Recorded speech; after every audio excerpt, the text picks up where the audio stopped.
Thanks everyone for joining on here.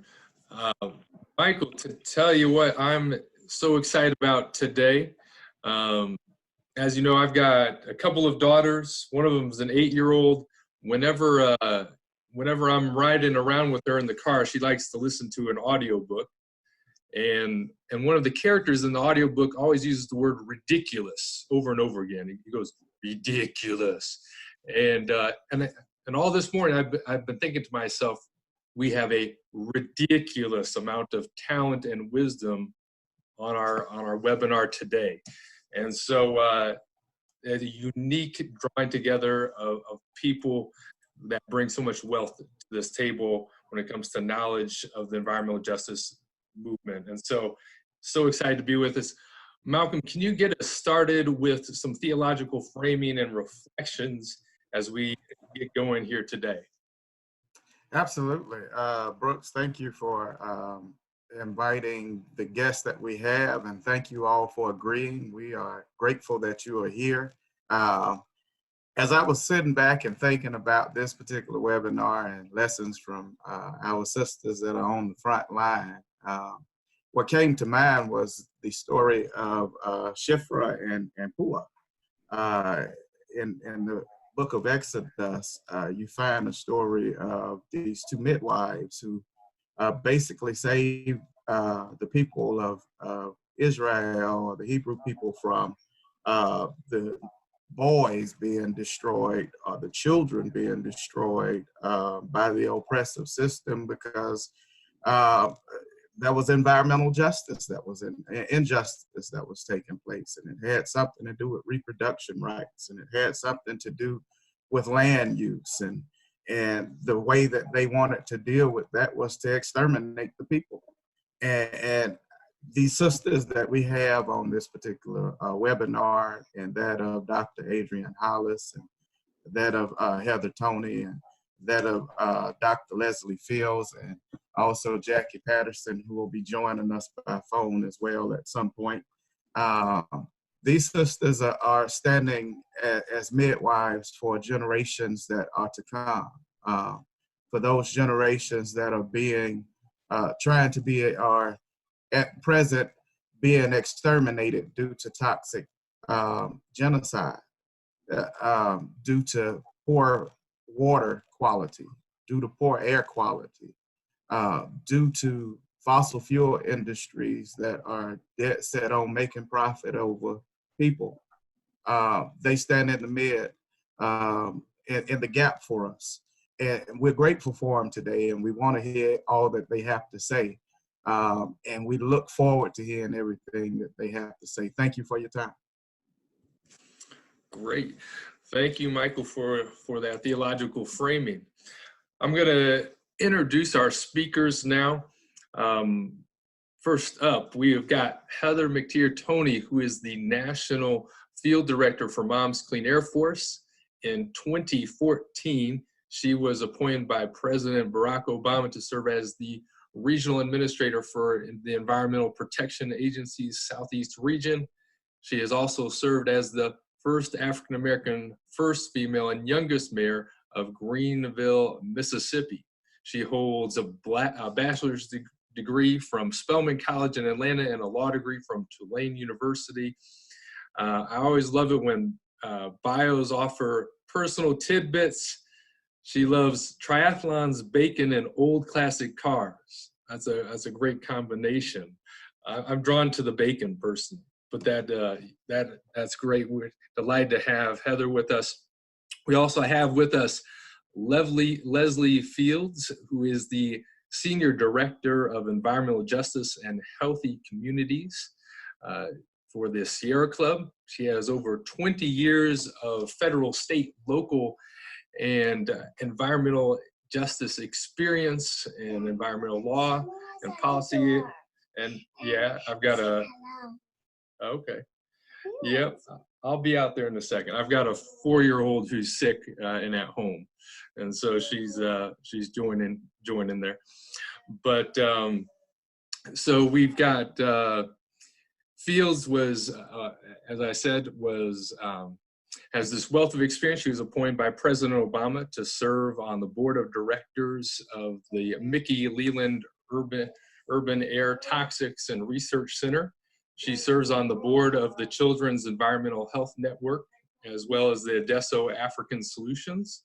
She teaches international environmental law as the adjunct law professor at Howard University School of Law, and she is a graduate of Cornell University and Georgetown University Law Center. Up next, we have Adrienne Hollis, who is the lead climate justice analyst for the Union of Concerned Scientists. In that role, she leads the development, design, and implementation of methods for assessing and documenting the health impacts of climate change on communities of color and other traditionally disenfranchised groups. She has an extensive background with a wealth of experience. Notably, she has both a science and a legal background. She is an environmental toxicologist and an environmental attorney. I'm impressed. She's got a PhD in biomedical sciences and a JD. And to top it all off, she has completed postdoctoral studies at Harvard University School of Public Health. And then last but not least, we have Jacqueline Patterson, who is the director of the NAACP Environmental and Climate Justice Program.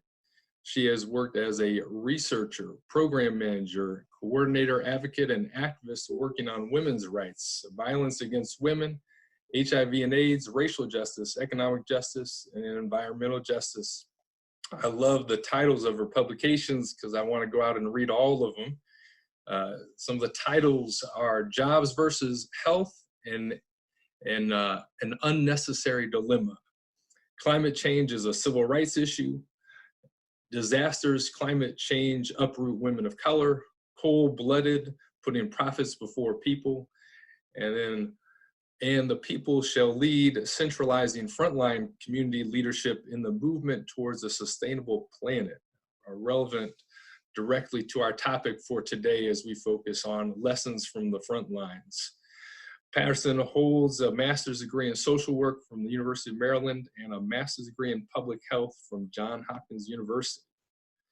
So that is our outstanding lineup. Let's waste no more time. Heather, would you be willing to get us started? Let's see. Sure, no problem. Hello, everybody, and thank you so much for tuning in, joining, watching this webinar. I have to agree, Reverend Malcom, you know, this is seriously a superhero group that you pulled together, and I am honored to be here among my sisters who do this work. These are women that I look up to, that I follow immensely and have done so for years. And so I'm just glad to be in the number, as they say. It is truly an honor, and thank you all for hosting this event.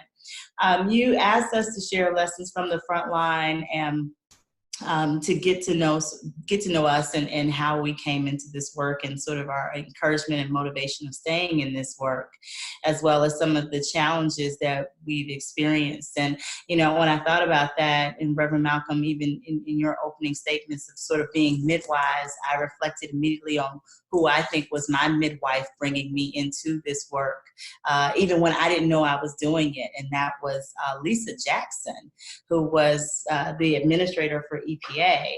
At the time, when I first met Lisa Jackson, I was mayor of Greenville, Mississippi, and had been working on water issues in my community. And I didn't realize that this is the work that I was actually doing. I knew I was doing environmental work, but it wasn't until Lisa Jackson she came to my city, and we were the first stop on her tour across the country of looking at what was happening in communities, small communities across the country. Firsthand. And I remember sitting in the car with her and, you know, she talking to me from an engineering perspective, because she's got an amazing background of environmental engineering and work. And her conversation really began to put to focus the work that I was doing for the people in an environmental lens. And she's like, you know, this is what you're doing, right? And so she then asked me to chair the local government advisory committee for the EPA and be the person to bring together local elected officials to advise the EPA on how these issues impact communities. And I was all excited. You know, here I am, young Black woman in Mississippi, getting this attention from the federal government. And she said, hold on, sister, you don't know what you don't know yet. And she didn't say, don't get too excited because you don't know how much work you're about to get into. And she was absolutely right. Because within 2 weeks of taking that appointment, the BP oil spill happened.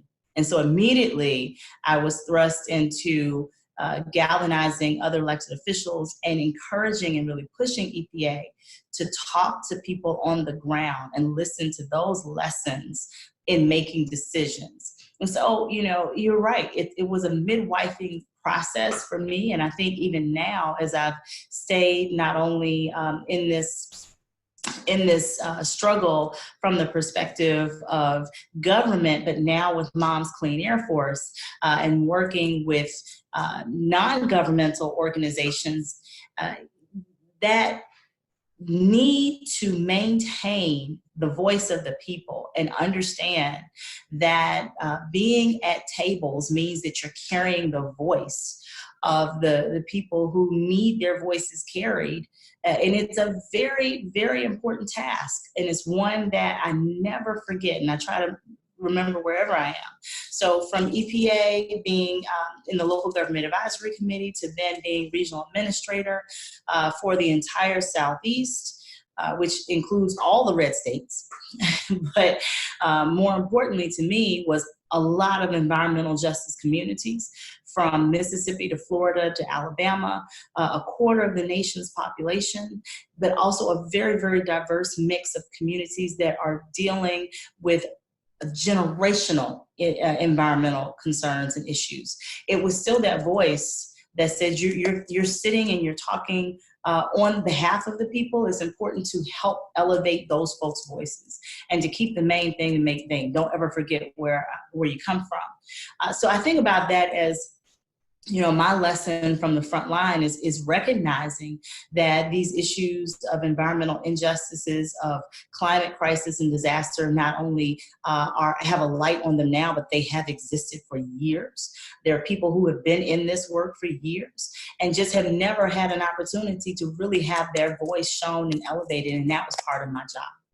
I think one of the significant challenges that I've experienced, and I'm sure my fellow panelists can shed some light on this as well, is always being a conscience, you know, always being the consciousness in the room, and making sure that people are always reminded of our moral responsibilities to care for all people and to keep it at the forefront of the conversation, as opposed to getting bogged down in sometimes the very high level technical responses and solutions that don't always include or think about people, and particularly people from vulnerable communities. So I found sometimes that's a challenge because it can be a burden, but at the same time, I think it's important for us to recognize the gravity of what we've been called and asked to do. I will say it's a joy to be at Moms. This is my first time being in a non-governmental role, and I consider myself a recovering politician. So I really enjoy the opportunity to not have to be held to what the government, quote unquote, requirements are, and being more free to have conversations about impacts that are happening in communities all over this country. But the other beautiful thing that I really like about Moms, and one of the reasons I was drawn to this organization, was because this is an opportunity to create this synergy from so many diverse perspectives through the lens of mothers. And when I joined Moms, I was actually, at the end of the Obama administration, I had my son. This is my firstborn child. I have two bonus babies, but the first one I gave birth to. I had him right at the end of the administration. And so I was actually living some of these environmental impacts of people. I'd worked with moms who were farm workers in Florida who, were dealing with toxic pesticides. I was there in Birmingham and, in the North Birmingham area and visiting those communities. But now I was pregnant woman who had to be very careful about what I was breathing. I was familiar and I felt differently about Flint, which happened right in the midst of while I was nursing, to understand what the real feeling it was to not trust the water, that very precious breast milk I was passing on to my child, what that felt like. So I was feeling it different.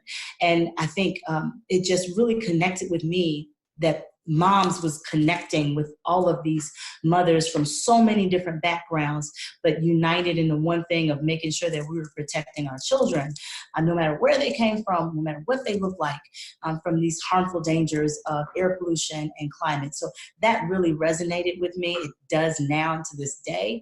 And I'm so grateful that we have an opportunity to really share and expand that message in a more diverse way. So I'm going to stop there and throw it back over to you, Brooks, and I look forward to engaging conversation and questions. Terrific. Thank you so much, Heather, for that powerful reflection that you've given us. We are now going to transition to Leslie Fields. Leslie, if you could.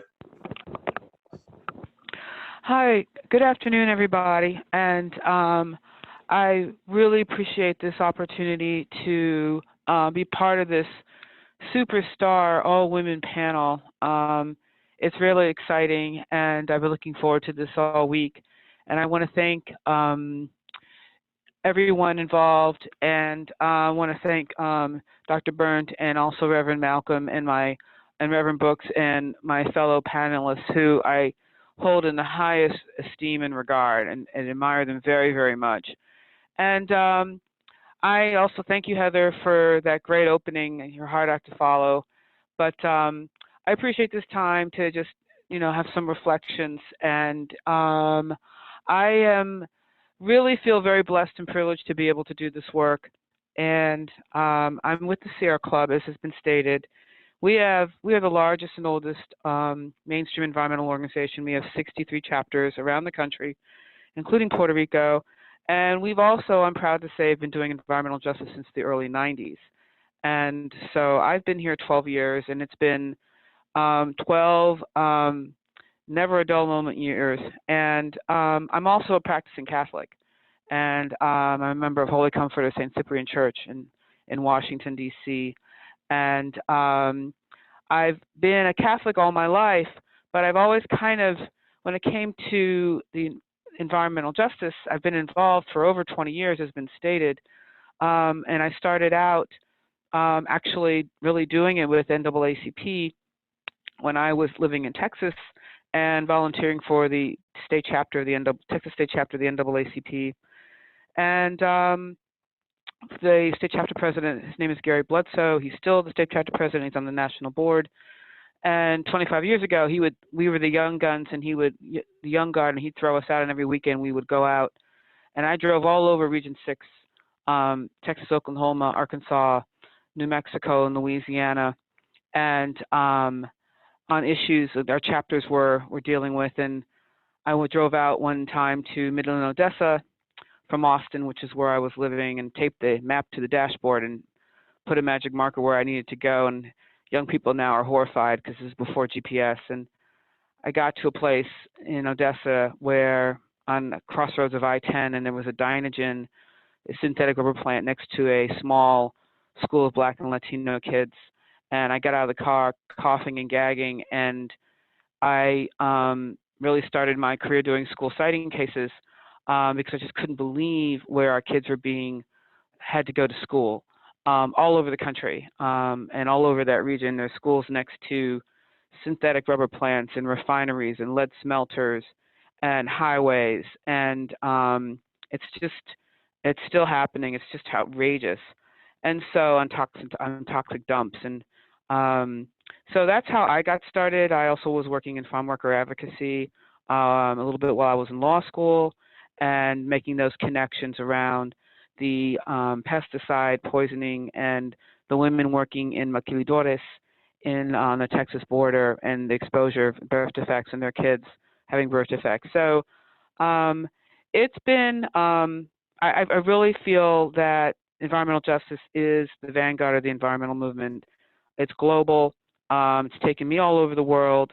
The same industries are, you know, that are bedeviling the same communities all over the world, and the common denominator are that they're black and brown. There's no difference between the Niger Delta and the Louisiana Delta. They're same companies, Shell, BP, Egypt, all those international corporations. So they're constantly spilling and leaking and catching on fire, and they're spilling and leaking as we speak in these gulfs and all these other areas. And so I have been very lucky to be involved, and you know, as has been stated, the best solutions come from the communities, and I see it as our job, my job, to lift that up and make sure that that they are respected and that they are promoted and that they are enforced. And it's like I said, I'm a practicing Catholic, and I kind of was in the closet about it until about 5 years ago when Pope Francis came out with his encyclical Laudato Si, and then all of a sudden, you know, it was just wonderful that the Catholic Church was actually had been involved in stewardship, but he really connected the issues of poverty and environmental stewardship and the health of the planet and the health of the people in a really powerful way. And I still reread it. It's very well written. It's actually it's like a little bunch of sonnets, and I still really enjoy reading it.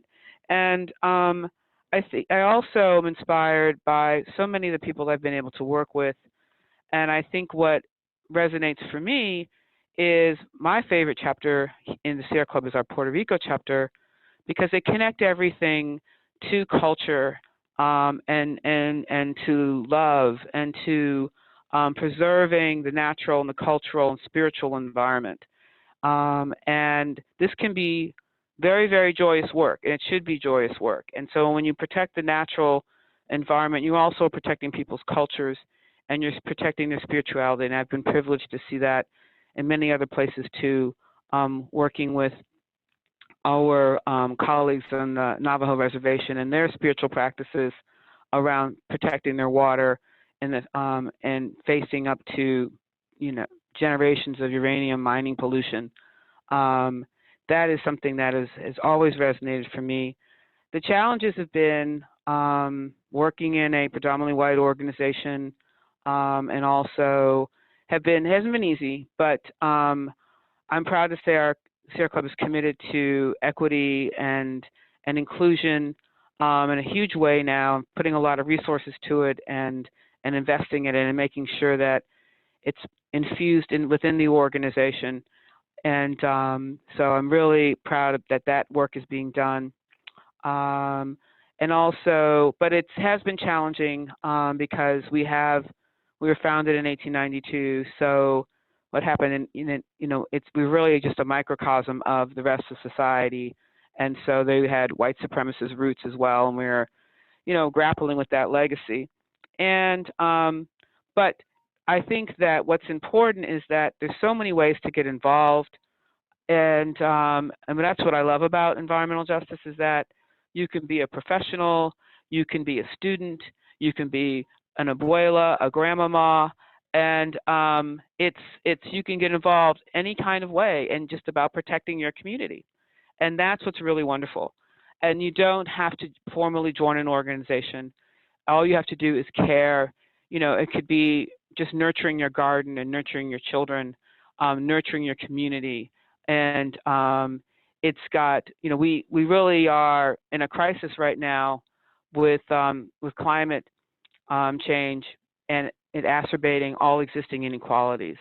And so everybody should get involved. Everybody can enjoy what they do in this, and whether you're an artist, whether you're a athlete. I mean, that's what's so wonderful. It's complicated and messy, but you can really still be involved. And the congregations that are involved, it's very, very important work that the faith community be involved in terms of from every level, from greening their churches up to voting their proxies when it comes to shareholder meetings and everything in between.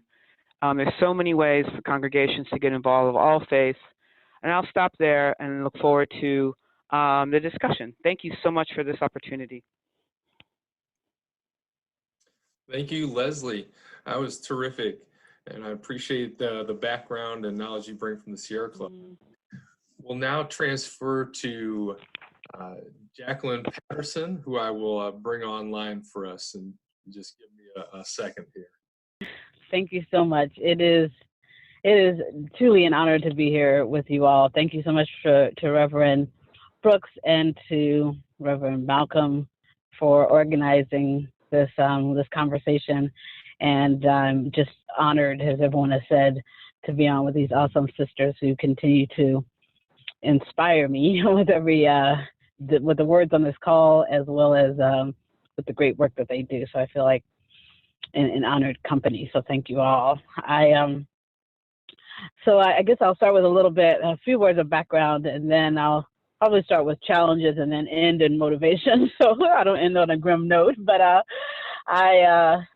in terms of my background, I was born on the south side of Chicago, and unbeknownst to me at that time, or not lack of awareness really, was I was nestled between three of the coal-fired power plants that got the worst ratings in our top 10 worst plants in the country out of our cold-blooded report: the Fisk plant, the Crawford plant, and the State Line plant in Hammond, Indiana.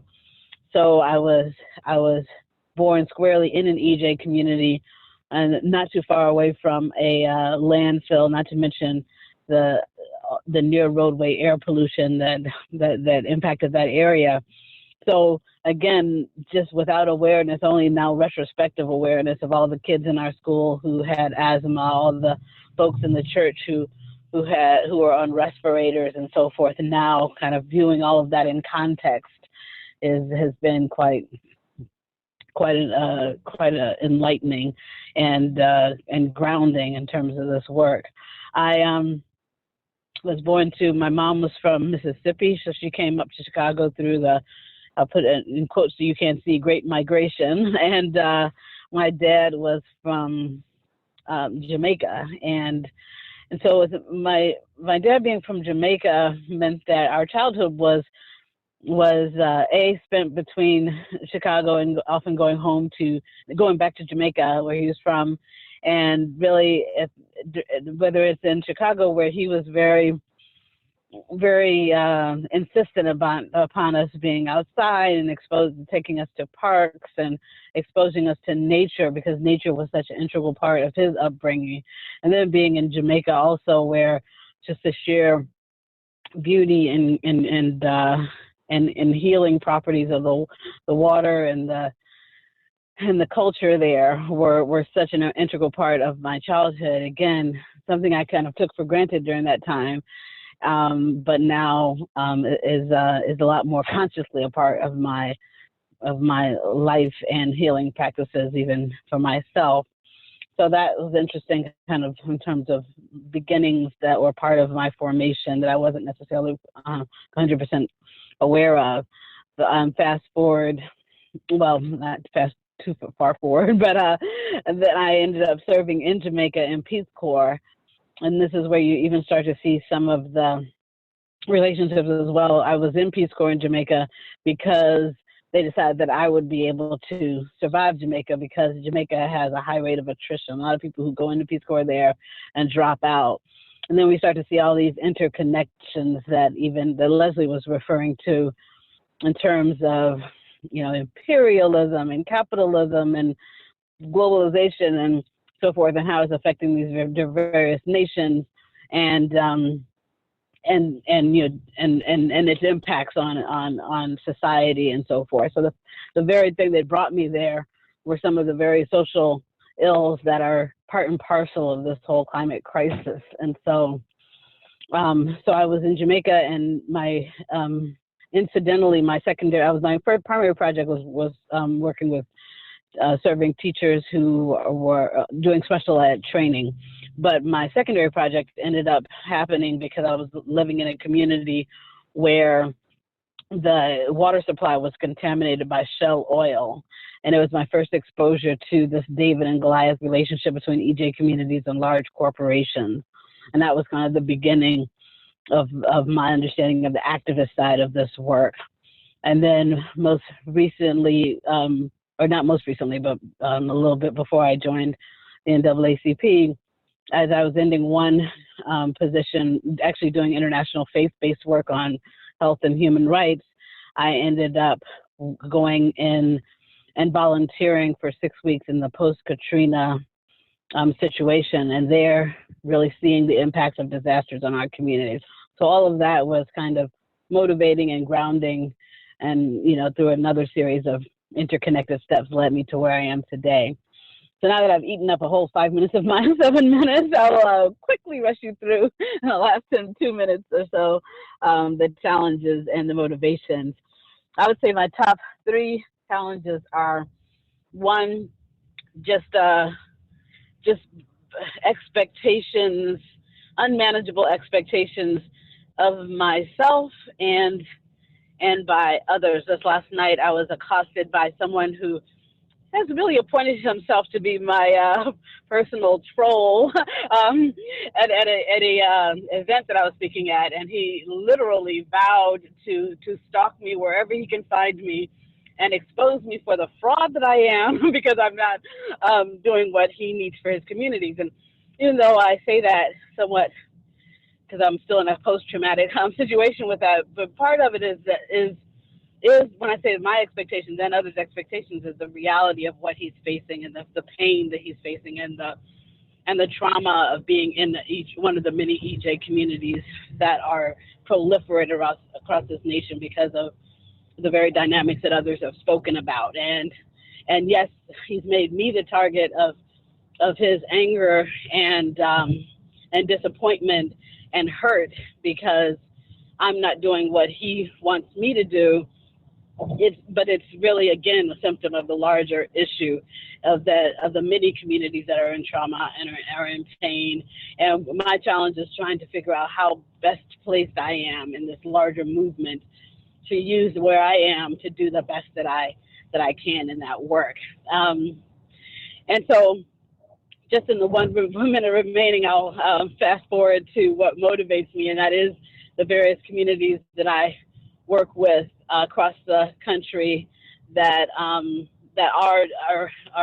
literally making $1 out of 15 cents in terms of just managing to advance amazing gains in the midst of such hardship, and really building power and taking action and making change for their communities, and also being an example to others. And there's too many to name, but those are the communities that really inspire me and motivate me to really take heart from what they're doing and share what they're doing with other communities that are in the beginning stages of trying to figure out their way. And then I'll end by saying, in terms of what faith-based communities can do, I do a lot of work with United Methodist Women and with other faith-based organizations. And I think what Leslie was talking about the Laudato Si is really that really being that voice of calling for a moral frame on climate change, and as the Pope has done, being very specific, and as a United Methodist Women and others are beginning to do, being very specific about, like, yes, the climate change is a moral issue, and not only that, but here's exactly what we need to be doing, as opposed to kind of a broader, like, we need to do something, and then we find folks engaging in false solutions. So really applying that discernment that we need to, that discerning lens to what the real solutions are that are community led and sustainable. So I'm going to hand off to my dear sister Adrienne, and thank you.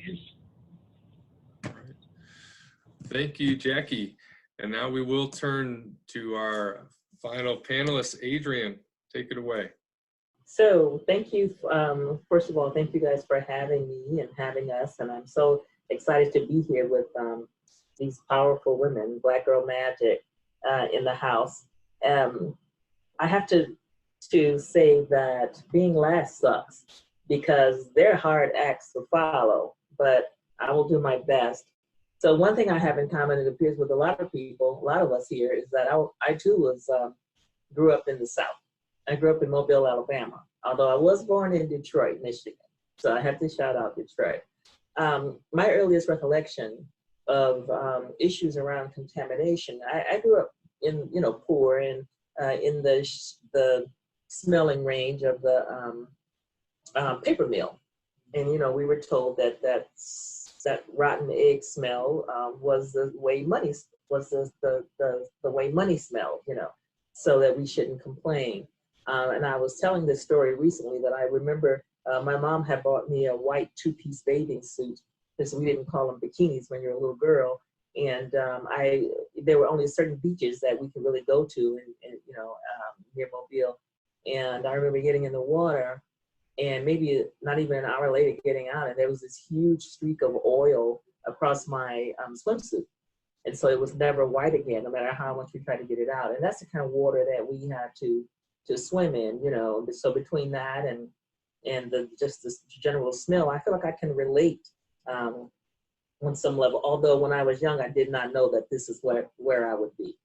So I'm going to skip ahead to my first interaction, I think, with any sort of environmental justice activity was when I was at Harvard with Dr. Joe Brain, and my project was to look at cigarette advertising in Black communities versus white communities.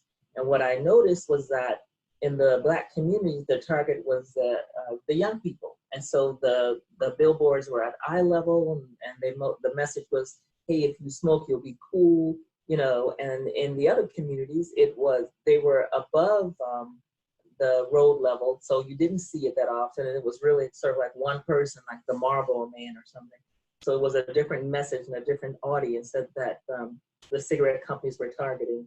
And I remember presenting that at a meeting in Atlanta, and shortly after that, I did move to Atlanta and work for the federal government, the Agency for Toxic Substances and Disease Registry. When I started working, working around community issues. And I remember going to the first National People of Color Summit, and I wasn't at the signing of the Executive Order 12888, but just being in that space, once I realized just how impactful it was, it was very moving for me. And I was afraid, and I didn't know where I could fit in, and I wanted to be a part of it. So I just started looking, to see what I can do. And I remember leaving the government to work in academia so that I could work with communities. And I still, am in touch with them. I remember Dr. Mildred McLean in the Harambe House told me that communities needed lawyers who looked like them, who understood their issues and who could explain things to them that were presented to them in more legal terms that they couldn't explain. And shortly after that, maybe not shortly, but a few years after that, I went to law school and thought I was going to come back and be the legal Erin Brockovich. But 10 years later, I ended up back in the environmental field. So it took me 10 years to get back to the space. But I still, I count that as my first real, foray into this environment. So, what's it been like? It's been, as I think Jack and others have said, it's been challenging, but I see that it's different than it used to be as far as being more of a welcoming space. Some things, however, never change. Funding never changes, or the lack thereof never changes. And, a lot of people, like, there are a lot of powerful, there are guys who work in this space. I just happen to know more women. And a lot of everybody, I don't know one that does not need financial support for the work that they do. I do know some who won't pay their mortgage, but instead will take that money to keep their doors open. And I also know that the funding isn't there. A lot of people who want to step out and do impactful work in the community are afraid to, because they don't think that the money is there. So that's a real challenge, giving people what they need and doing what they need. And I feel like, what keeps me motivated, I'm sort of like just self-describe myself as a connector. So I'll push somebody out in a space where that they need to be in, but they may not have traditionally been recognized as deserving a space, which is that's another conversation, but because everybody is a stakeholder. But I have no problem reaching out, reaching back, reaching up, wherever, and putting people in the limelight. That's sort of what I feel like that's what I do, is give people make sure that they have the platform that they need in order to impart the information that they need to get, you know, and do education and outreach and all of those sorts of activities. What keeps me motivated, again, is, you know, I have to say, and I know people will say this, the young people are motivating me. But, and I say but because environmental justice communities have been doing this work for a long time. And I'm always hesitant to say that because I don't want people to take it the wrong way, to say that I'm negating the work that the youth are doing, because I'm not. It is so impactful, and you know, they have my ultimate respect and regard. I just am happy that they recognize that this work has been done by others. They just weren't as successful for a variety of different reasons, which we won't get into now. But I do know that I've spoken with people, young people, who say, we need to learn from the elders or learn from people who've done this. And I appreciate that they respect that history, that my elders and people that I now work with, you know, that historical knowledge is powerful. And so, because my working premise is that we do better together. Together we can accomplish everything and we can conquer the world, but separate and apart, we're competing. And when we compete, we lose. And so I'm all about non-traditional partnerships and bringing groups together, age, conservation organizations, environmental justice, because we're all fighting for one thing, and that's to save ourselves and save the planet. I think the final question, I don't know how much time I have, is what can the church do, or how can the church be impactful? I have to say that, you know, I'm Catholic also, but I remember when I was in Catholic church in Tallahassee, and there was in the bulletin an announcement for an environmental justice meeting, and I got really excited. And when I went there, they were talking about literally the birds and the bees. And I remember thinking, this is not environmental justice as I know it, you know, and I got up and said that. And I think that the church has come a long way. And I was speaking with my uncle, who's an Episcopalian priest, and he was like, how do you get people involved from the church perspective? But my thinking is the church is the cornerstone for a lot of people, you know, and when the church says something, people listen. And so I think that partnership is strong. I already see that things have been happening, impactful things. So I think that that's a partnership we need, you know, because that's a population, that's another way, the most important way to reach a population. So I'm excited about partnering with the different people that I have in the church family, and I'm you know, looking forward to us just doing some great work together. Thank you so much, Adrienne. All those reflections were powerful. Blessed that we're able to have this and to be able to record it for others. Those of you in the audience, this is your chance to ask questions. There's a Q&A icon on the bottom of your screen where you can type in a question for any of our panelists. While I give you the opportunity to do that, I'll kind of just throw something out there for any of our panelists to address. You know, I know from your resumes that all of you have had experiences in more than one presidential administration.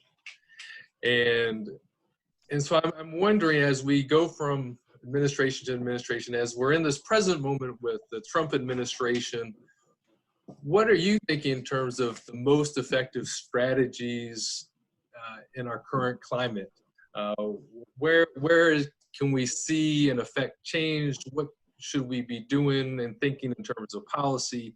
What are your thoughts on this present moment and the kind of the best ways to proceed and to go forward? I guess I'll go first. My first thought is we have a lot of work to do in after the next election. A lot of things to put back in place to protect people, to protect communities and groups of people. And just the amount of activities the amount of work that we need to do is mind-boggling. But I also think that all the groups who've come together, groups I didn't even know existed, makes me feel like we can do it, And so I think that we need to focus on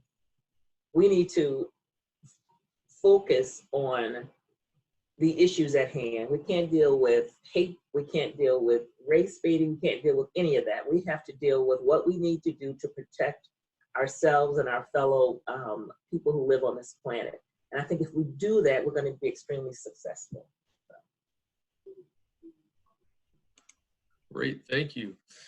I'll agree. Definitely, without a doubt, Adrienne, you are absolutely on point. And I was just having this conversation with some of our team members too, because we're thinking, how do we break through this ceiling of noise right now in the administration? There's so much that's happening that people are going in 50 million directions because the administration is creating that much distraction from these critical issues that we're facing right now. And I think it is incumbent upon us to remember how important the church is in people's everyday lives. I presented at the National Baptist Convention. Moms was there at their annual conference in New Orleans. And one of my colleagues, she was talking to one of the members of the Women's Auxiliary. And I heard her say, and I said later on in my larger speech, she said, the church is the house of truth. People, they've got fake things happening and fake news, but they go to church to rely on the truth. They trust their pastor. They trust their Sunday school teacher. They trust the mother's board. And we have to really tap into the church's just unique ability in this particular time to garner the attention of people to hear the truth.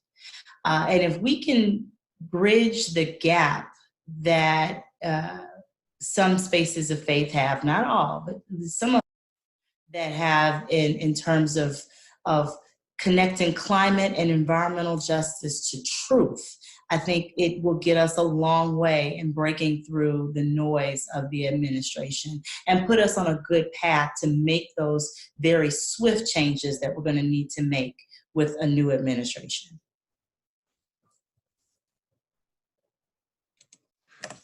Thank you. Thank you. I like the highlighting of the church's prophetic role as a house of truth. That's a nice way of putting it. Before our next question, any other comments? You got something, Michael? Yeah, actually, I've got a question. I guess I can ask this to Dr. Leslie Fields. Leslie, how does your organization work with faith communities?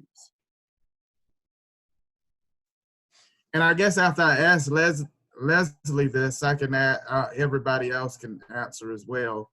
But I just want to know, how does your organization in particular work with faith communities? That's a great question, Dr. Malcom, Reverend Malcom. Yeah, thank you. Well, we work with faith communities in different coalitions. And as you know, we've worked very closely with the Justice First Coalition, and we work very closely in coalition with the different Interfaith Power and Light state groups such as yours. And we've worked a lot in Minnesota, and in working with them in Virginia. And so we work in coalition, and that's the best way. And so we try to be on as equal footing as possible. And, Adrienne's absolutely right. A real problem with and a challenge in this work is the resources and the funding discrimination. And so we are trying to work to make sure that the funders understand that these very critical faith groups, community groups, environmental justice groups really need equivalent resources, not some resources, but equivalent resources as the mainstream groups get, not what I call color people money. And so but the coalition work, we don't do anything by ourselves. And the coalition work is critical and crucial. And it's also, we learn so much being in coalition and being in community. So, Dr. Fields, you brought up the Justice First tour, and I want to make sure that people understand what that was, so they don't walk away just hearing that and not know exactly what that was. Could you explain to them what the Justice First tour was and is? Well, okay, yeah. It's a coalition of community folks and faith groups and activists who've been going through the South, particularly, and to me, it's like revivals regarding environmental justice. I know I've had tours in different capital cities in the South, so they work on, they bring up legislation, they bring up policies to the legislators in the capital cities, and like in Columbia, South Carolina, and Raleigh, North Carolina, and in Atlanta. And so I think it's been a very effective and powerful way to get maximum exposure to the policies, and also lift up the solutions, and also demand enforcement. We have the laws, but they're not being enforced in the communities that need them the most. Heather, I'd love for you to answer that same question, because I know that your organization does great work with communities of faith. What exactly are you all doing with communities of faith as well? Yeah, thank you for that. Yes, Moms has worked for a long time with United Methodist Women, and they have been an amazing organization to really embrace the faith position on climate and spread that message. And then recently we have developed a Bible study for the African American faith-based community called Breath of Life, and it's through our Community RX program.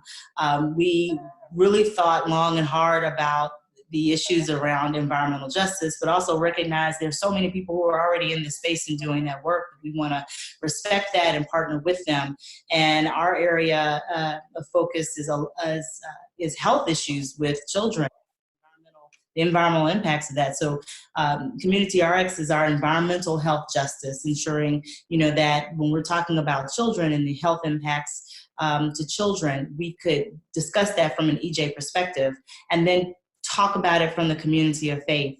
I am non-denominational Christian and have been, was actually born and raised in Mississippi in the Baptist tradition, and still connect with that tradition to my core. I joke with my friends that I want to be a church mother when I grow up. I really, really that's what I believe my calling is. But I say that tongue in cheek, because I really believe that the mothers of the church are where people, again, go to and rely on that truth. And at Moms, we really thought about that, the way that it connects with our message, and the way that we could work with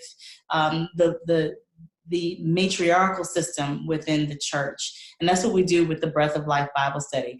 I can tell you, we went to New Orleans. We took, I believe, 1,000 Bible studies. I know we did not leave with, we may have left with 100, possibly. But, if you're in a room of 3,000 mothers, boards, women's auxiliary members from the National Baptist Convention, you know that you're going to hand them what they ask for swiftly, and are going to be yes and amen. So yes, ma'am, and amen. Forgive me. So that's our work, and it's really taken off. We're still in the beginning stages of it, but I agree with the other panelists that it's important that this type of work be funded, quite frankly.